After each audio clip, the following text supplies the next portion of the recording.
You're listening to the official Minnesota Wild podcast, presented by Acrisure. Now pass back for Scheifele, intercepted by the Leafs. Fed ahead on the right side, 2-on-1. Matthews with the puck to Domi, scores! Holy mackerel! Max Domi set up by Austin Matthews. 3-point night for the captain and an overtime winner. And making that call, nobody knows it better than Joe Bowen. And Joe, thanks for being with us right now. How are you, big boy? It's been a while. Don't call me big boy, all right? Well, all right, fine.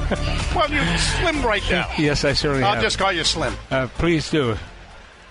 Your team. Tell us about your team.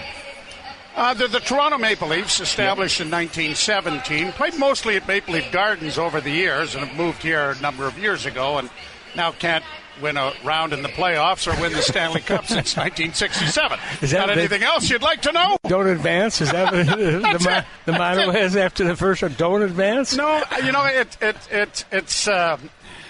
been an interesting year because they started rather slowly, right? Kind of spinning their wheels, trying to find their identity, I guess, if nothing else. And, of course, here it's been in the last, since Austin Matthews has arrived, it's been, well, it doesn't matter what they do in the regular season. It's what they're going to do in the playoffs. Well, I got news for you.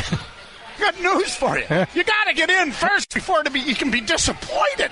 And they look like that they were not. And now they've gone, 9-1-3. They've played very well, but hardly made up any ground because that Atlantic division – it's just everybody's been red hot. And, Montreal's been better. Ottawa's been better.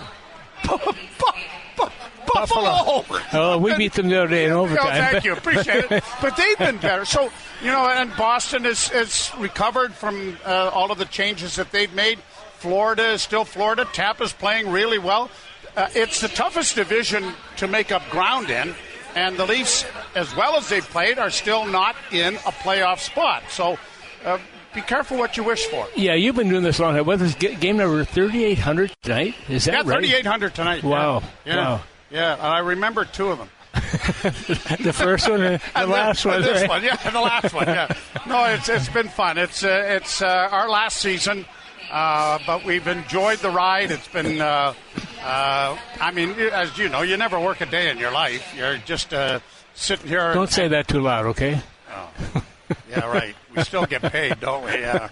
And I work with a great guy in Jimmy Ralph, and it's like literally like having two good buddies go to a bar and sit there and watch the game and have a bunch of people sitting around us thinking that these two guys actually think they know what's going on and having some fun at it. So it's been a great ride. Yeah, it's been interesting, too. I go back to 1967. That's the year I broke into the league, but at the same time, that was the last year that the Toronto Maple Leafs won the Stanley Cup. And I know the fans up here aren't very happy because of that.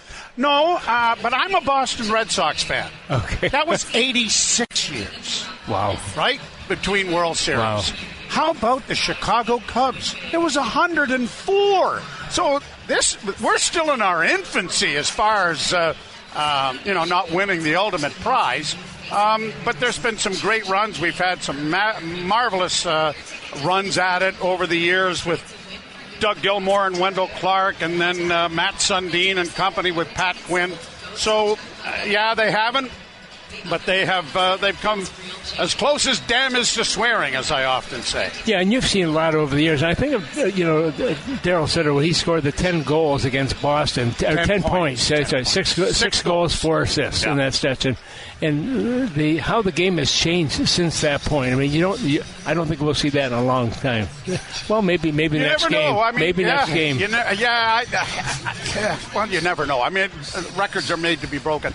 I actually drove down from Sudbury, where I was doing the Sudbury Wolves junior games, with a bunch of guys in a motorhome, courtesy International Nickel Company, and unfortunately was somewhat overserved on our trip down in the motorhome.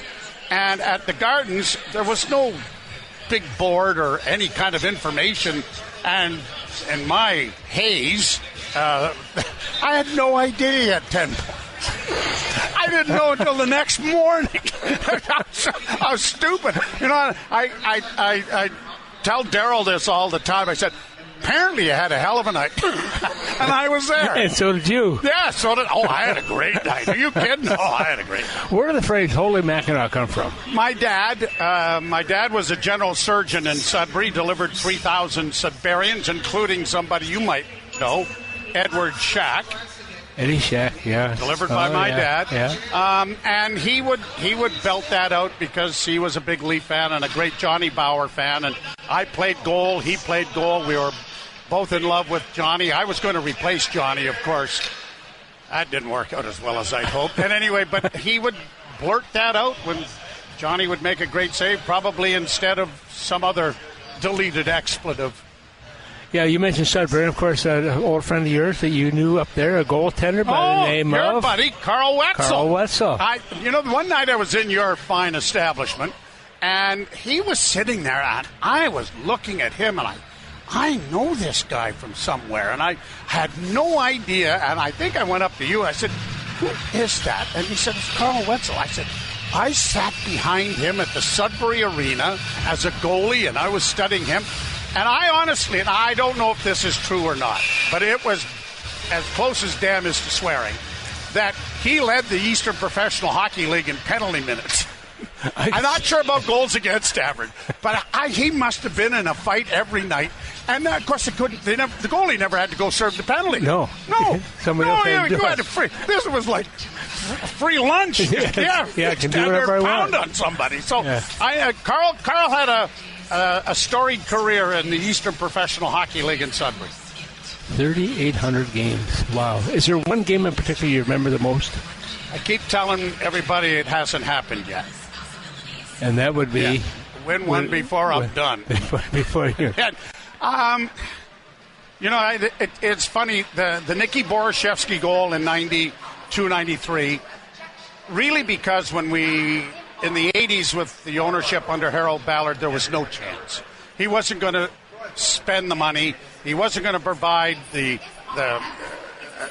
people to make it work. The support. We had a really young team with some really talented people, and it never happened. But after Harold passed, ownership changed.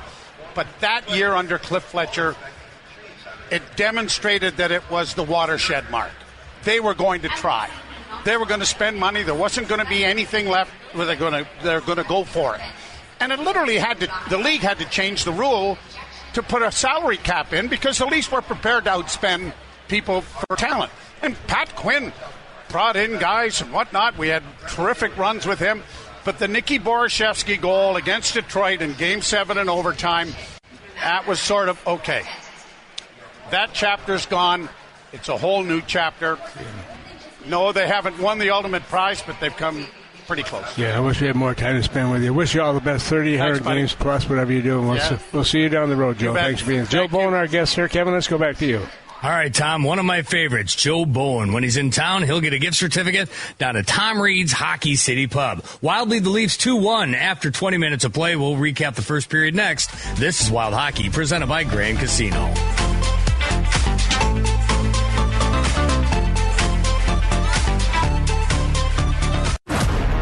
The best place to go for all your Minnesota Wild audio needs is the official Minnesota Wild podcast presented by Acrisure. Everything Minnesota Wild related, including highlights, press conferences, players, coaches, general managers, and more. It's available on the official Minnesota Wild podcast presented by Acrisure. It's all just a click away at wild.com/podcast.